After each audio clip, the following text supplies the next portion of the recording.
स्वागत है। आज हम क्रिकेट की दुनिया में चल रहे एक दिलचस्प मुकाबले पर गहराई से बात करेंगे। इंग्लैंड और न्यूजीलैंड के बीच हाल ही में एक T20 मैच हुआ और इंग्लैंड ने उसमें कहना होगा जबरदस्त जीत हासिल की। हमारे पास द गार्डियन, द टाइम्स और टाइम्स ऑफ इंडिया जैसे स्रोतों से रिपोर्ट्स हैं जिनके आधार पर हम ये विश्लेषण कर रहे हैं। हमारा मकसद सीधा है, ये समझना कि इंग्लैंड का प्रदर्शन इतना हावी कैसे रहा और न्यूजीलैंड से वो भी अपने घर में कहाँ चूक हुई। ये याद दिलाना भी जरूरी है कि सीरीज का पहला मैच तो बारिश में धुल गया था। हाँ, तो इस जीत से इंग्लैंड ने 1-0 की बढ़त ले ली है 3 मैचों की सीरीज में। बिल्कुल, तो चलिए इस मैच को खोलते हैं। शुरुआत हुई इंग्लैंड की बल्लेबाजी से, जिसने असल में मैच की टोन सेट कर दी। इंग्लैंड ने पहले बैटिंग करते हुए 20 ओवर में बनाए 4 विकेट पर 236 रन। 236, ये तो मतलब हेगले ओवल के हिसाब से एक पहाड़ जैसा स्कोर है।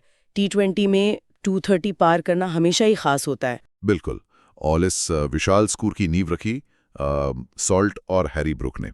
सॉल्ट ने बनाए 56 गेंदों पर 85 रन और हैरी ब्रुक ने तो सिर्फ 35 गेंदों पर 78 रनों की मतलब तूफानी पारी खेली। हाँ, और उन दोनों के बीच जो साझेदारी हुई तीसरे विकेट के लिए 129 रन की, वो कमाल थी। उसने न्यूजीलैंड के गेंदबाजों को पूरी तरह से बेअसर कर दिया। सॉल्ट ने पारी को संभाला, तेजी भी दी, लेकिन ब्रुक ने तो आकर जैसे धमाका ही कर दिया। कुछ शॉट्स तो वाकई देखने लायक थे। बिल्कुल, वो साझेदारी ही असल में मैच का टर्निंग पॉइंट थी। और यहाँ पिच को भी देखना होगा। हैगले ओवल की पिच वो उम्मीद से ज्यादा सपाट निकली। बल्लेबाजी के लिए तो जन्नत थी और इंग्लैंड ने इसका पूरा फायदा उठाया। उनकी रणनीति साफ थी शुरू से ही, अटैक। हाँ, सॉल्ट ने पावर प्ले का अच्छा इस्तेमाल किया। लेकिन असली कहानी तो ब्रुक की पारी थी। उनका स्ट्राइक रेट देखो, 220 से ज्यादा। उसने एक बड़े स्कोर को एक लगभग नामुमकिन से स्कोर में बदल दिया। वो कैच, ब्रुक का एक कैच भी छूटा था ना, उसका भी जिक्र जरूरी है। बिल्कुल जरूरी है। T20 में ऐसे मौके बहुत महंगे पड़ते हैं। जब ब्रुक का कैच छूटा, वो अपनी लय पकड़ ही रहे थे। उस जीवनदान ने उन्हें और खुलकर खेलने का जैसे लाइसेंस दे दिया। फिर तो उन्होंने पीछे मुड़कर ही नहीं देखा। सही कहा। न्यूजीलैंड के गेंदबाजों के पास उनके वो अजीबोगरीब शॉट्स, वो 360 डिग्री हिटिंग का कोई जवाब ही नहीं था। हर तरफ रन बन रहे थे। तो वो सिर्फ एक कैच नहीं छूटा, वो मैच का मोमेंटम पूरी तरह से इंग्लैंड की तरफ चला गया। न्यूजीलैंड के गेंदबाज उस दबाव से उभर ही नहीं पाए। लाइन लेंथ सब बिगड़ गई। अच्छा, तो इंग्लैंड की पारी खत्म हुई 236 पर। अब सामने था 237 का लक्ष्य। ये तो किसी भी टीम पर मनोवैज्ञानिक दबाव डालता है। न्यूजीलैंड की पारी शुरू हुई, लेकिन शुरुआत बहुत ही खराब रही। ऐसा लगा जैसे वो पहले ओवर से ही दबाव में थे। हाँ बिल्कुल, दूसरे ओवर तक स्कोर था 10 पर 1 और फिर जल्दी ही 18 पर 2 हो गए। इतने बड़े लक्ष्य का पीछा करते हुए पावर प्ले में ऐसी शुरुआत, आधी उम्मीदें तो वहीं खत्म हो जाती हैं। रन रेट का प्रेशर बढ़ता ही गया। सही कहा आपने। इतने बड़े स्कोर को चेज करने के लिए आपको एक सॉलिड स्टार्ट चाहिए होता है और फिर बड़ी साझेदारियां। न्यूजीलैंड मतलब दोनों ही चीजों में फेल रहा। शुरुआती विकेट गिरने के बाद उन पर रन रेट मेंटेन करने का इतना ज्यादा प्रेशर आ गया कि बल्लेबाजों को आते ही बड़े शॉट खेलने पड़े और उसी चक्कर में विकेट गिरते रहे। हालांकि कोशिशें तो हुई। बीच के ओवरों में जिमी नीशम और कप्तान मिचेल सैटनर ने कुछ तेज रन बनाए। उन्होंने सिर्फ 23 गेंदों में 57 रन जोड़े। कुछ अच्छे शॉट्स भी लगे। सैटनर ने 36 बनाए और ओपनर टिम साइफर्ट ने भी 39 रन बनाकर थोड़ा संघर्ष दिखाया था। हाँ, वो साझेदारी एक छोटी सी उम्मीद की तरह थी। नीशम और सैंटनर ने दिखाया कि हाँ, उस पिच पर तेज रन बन सकते थे, लेकिन तब तक शायद बहुत देर हो चुकी थी। लक्ष्य इतना बड़ा था कि ऐसी एक दो छोटी तेज साझेदारियां काफी नहीं थीं।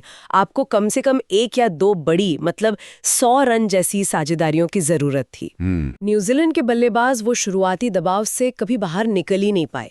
लगातार विकेट गिरे, कोई बड़ी पार्टनरशिप बन ही नहीं पाई और रिक्वायर्ड रेट बढ़ता ही गया। और अंत में पूरी टीम 19.3 ओवर्स में 171 पर ऑल आउट हो गई और इंग्लैंड ने 65 रनों से मैच जीता, जो एक काफी बड़ा अंतर है T20 में। हाँ, बहुत बड़ा अंतर। अब आते हैं मैच के दूसरे पहलू पर, जिसने इंग्लैंड की जीत को और पक्का किया, उनकी गेंदबाजी और फील्डिंग। अक्सर होता है कि टीमें बड़ा स्कोर बनाने के बाद गेंदबाजी में थोड़ी ढीली पड़ जाती हैं, पर इंग्लैंड ने ऐसा नहीं किया। हाँ, ये इंग्लैंड की इस परफॉर्मेंस की खास बात थी। उन्होंने बैटिंग में जो लय पकड़ी थी ना, उसे बॉलिंग में भी जारी रखा। उनके गेंदबाजों ने शुरू से ही सही लाइन लेंथ रखी। न्यूजीलैंड के बल्लेबाजों को हाथ खोलने का ज्यादा मौका ही नहीं दिया। पावर प्ले में विकेट लेना उनकी रणनीति का हिस्सा था और वो उसमें कामयाब रहे। बिल्कुल। और इसमें आदिल रशीद, लेग स्पिनर, उनकी भूमिका तो बहुत ही अहम रही। बीच के ओवरों में आकर उन्होंने रन गति रोकी और विकेट भी लिए। हाँ, आदिल रशीद का स्पेल तो मैच बदलने वाला साबित हुआ। 4 ओवर, सिर्फ 32 रन और 4 विकेट। ऐसी सपाट पिच पर जहां बल्लेबाज हावी थे, वहां राशिद ने अपनी वेरिएशन और कंट्रोल से बल्लेबाजों को खूब परेशान किया। उन्होंने न सिर्फ रन रोके बल्कि सेट होने की कोशिश कर रहे बल्लेबाजों को भी आउट किया। इससे न्यूजीलैंड की वापसी की जो भी थोड़ी बहुत उम्मीदें थीं वो खत्म हो गई। इंग्लैंड ने स्पिन का इस्तेमाल बहुत स्मार्टली किया, जो शायद न्यूजीलैंड की प्लानिंग में एक कमजोर कड़ी रह गई। बिल्कुल, और गेंदबाजी के साथ साथ इंग्लैंड की फील्डिंग वो भी टॉप क्लास थी। कुछ अच्छे कैच पकड़े, ग्राउंड फील्डिंग में भी फुर्ती दिखाई। कहते हैं ना, कैचेस विन मैचेस। हाँ, बिल्कुल सही। एक तरफ इंग्लैंड के फील्डर्स ने हर मौका बुनाया, दूसरी तरफ न्यूजीलैंड की फील्डिंग थोड़ी ढीली लगी। हैरी ब्रुक का वो कैच छोड़ना तो सबसे बड़ा ब्लंडर था, लेकिन उसके अलावा भी कुछ मिसफील्डिंग हुई। जब गेंदबाज प्रेशर में हो तो अच्छी फील्डिंग उनका हौसला बढ़ाती है। उस दिन न्यूजीलैंड इसमें पीछे रह गया और इंग्लैंड की अच्छी फील्डिंग ने उनके गेंदबाजों का काम आसान कर दिया। तो अगर हम इस मैच के हीरोज की बात करें इंग्लैंड की तरफ से, फिल सॉल्ट की 85 रनों की पारी, उसने एक मजबूत प्लेटफॉर्म दिया। हाँ, सॉल्ट ने बहुत समझदारी से खेला, स्ट्राइक रोटेट की, खराब गेंदों को सजा दी। लेकिन फिर आए हैरी ब्रूक और उन्होंने तो मैच का रुख ही पलट दिया। 35 गेंदों में 78 रन। वो पारी तो T20 बैटिंग की एक क्लास थी। कई अनोखे शॉट्स। बिल्कुल, और गेंदबाजी में जैसा हमने कहा, आदिल रशीद के 4 विकेट 32 रन देकर मैच जिताने वाला स्पेल। हाँ, न्यूजीलैंड की तरफ से देखें तो मिचेल सैंटनर ने 36 रन बनाए, टिम साइफर्ट ने 39। थोड़ी कोशिश की उन्होंने, कुछ अच्छे शॉट्स भी खेले, लेकिन वो अपनी शुरुआत को बड़ी पारी में नहीं बदल पाए। और इतने बड़े टारगेट के सामने ये छोटी छोटी पारियां काफी नहीं होती। सही बात। आपको किसी एक या दो बल्लेबाज से कुछ एक्स्ट्राऑर्डिनरी चाहिए होता है, जो न्यूजीलैंड के लिए उस दिन नहीं हुआ। अच्छा, अब इस मैच को सीरीज के नजरिए से देखते हैं। जैसा हमने कहा, पहला मैच तो बारिश की वजह से हो नहीं पाया था, तो इस जीत के साथ इंग्लैंड अब 3 मैचों की सीरीज में 1-0 से आगे है। और ये बढ़त सिर्फ स्कोर लाइन में नहीं है, ये मनोवैज्ञानिक बढ़त भी है। इंग्लैंड के लिए ये जीत उनके T20 खेलने के तरीके का सबूत है। उन्होंने दिखाया कि वो किसी भी कंडीशन में, किसी भी पिच पर अटैकिंग क्रिकेट खेल सकते हैं और जीत सकते हैं। उनकी बैटिंग में वो निडरता दिखी और बॉलिंग में अनुशासन। और दूसरी तरफ न्यूजीलैंड, उनके लिए ये हार थोड़े चिंताजनक होगी। अपने घर में इस तरह हारना। बिल्कुल, न्यूजीलैंड को अब सोचना होगा। उनकी बॉलिंग प्लान्स, खासकर डेथ ओवर्स में काम नहीं किए। फील्डिंग में सुधार की जरूरत साफ दिखी। और सबसे बड़ी बात, इतने बड़े स्कोर के प्रेशर को कैसे हैंडल करना है, इस पर उन्हें काम करना होगा। अगले मैच में वापसी के लिए उन्हें एक मजबूत प्लान के साथ आना पड़ेगा। तो अब आगे क्या? अगले मैचों में क्या देखना दिलचस्प होगा? एक सवाल तो इंग्लैंड के लिए है, क्या वो ये फॉर्म बरकरार रख पाएंगे?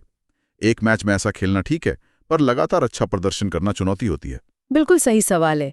इंग्लैंड को इस जीत के बाद कॉम्प्लेसेंट नहीं होना है। हर मैच नया होता है, नई चुनौतियां लाता है। हो सकता है अगली पिच अलग बर्ताव करें या न्यूजीलैंड बेहतर तैयारी से आए। इंग्लैंड की असली परीक्षा यही होगी कि क्या वो बदलती परिस्थितियों में भी अपनी इंटेंसिटी बनाए रख पाते हैं। और न्यूजीलैंड के लिए उनकी वापसी कैसे होगी? क्या गेंदबाजी में बदलाव होंगे या बैटिंग ऑर्डर में? पावर प्ले का इस्तेमाल कैसे करते हैं, ये देखना भी इंटरेस्टिंग होगा। मेरे ख्याल से न्यूजीलैंड को कुछ बेसिक चीजों पर फोकस करना होगा। गेंदबाजों को अपनी लेंथ सही रखनी होगी, खासकर ब्रुक जैसे बल्लेबाजों के सामने। फील्डिंग में वो छोटी छोटी गलतियां बंद करनी होंगी और बैटिंग में पार्टनरशिप्स बनाने पर जोर देना होगा। हाँ, पार्टनरशिप्स बहुत जरूरी हैं। बिल्कुल, और स्पिन को कैसे खेलते हैं इस पर भी शायद उन्हें सोचना पड़े, क्योंकि रशीद ने उनकी कमजोरी दिखाई। शायद बीच के ओवरों में उन्हें थोड़ा और प्रोएक्टिव होना होगा ताकि रन रेट का प्रेशर एकदम से न बढ़ जाए। तो कुल मिलाकर ये मैच पूरी तरह से इंग्लैंड के नाम रहा। उन्होंने खेल के हर डिपार्टमेंट में, बैटिंग, बॉलिंग, फील्डिंग, न्यूजीलैंड को पीछे छोड़ दिया। बल्लेबाजों ने स्कोर ही इतना बड़ा बना दिया कि उसे डिफेंड करना गेंदबाजों के लिए थोड़ा आसान हो गया, और उन्होंने वो काम बखूबी किया। हाँ, पर यहाँ एक सोचने वाली बात ये है कि क्या ये जीत पूरी तरह से इंग्लैंड की ब्रिलियंस थी, उनकी प्लानिंग और एग्जीक्यूशन का नतीजा, या फिर इसमें न्यूजीलैंड की अपनी कमियों का भी बड़ा हाथ था, जैसे प्रेशर में बिखर जाना या उस अच्छी बैटिंग पिच के हिसाब से एडजस्ट न कर पाना। ये दिलचस्प पॉइंट है। शायद सच्चाई कहीं बीच में है। ये सोचना इंटरेस्टिंग है कि क्या इंग्लैंड इतना ज्यादा अच्छा खेला कि न्यूजीलैंड कुछ कर ही नहीं सकता था, या न्यूजीलैंड ने भी गलतियां की। इस पर आगे जरूर नजर रहेगी। अगर आपको ये वीडियो पसंद आई है तो इसे ज़रूर लाइक करें, कमेंट सेक्शन में अपना ओपिनियन बताएं और चैनल को ज़रूर सब्सक्राइब करें। मिलते हैं अगली वीडियो में, तब तक के लिए नमस्कार।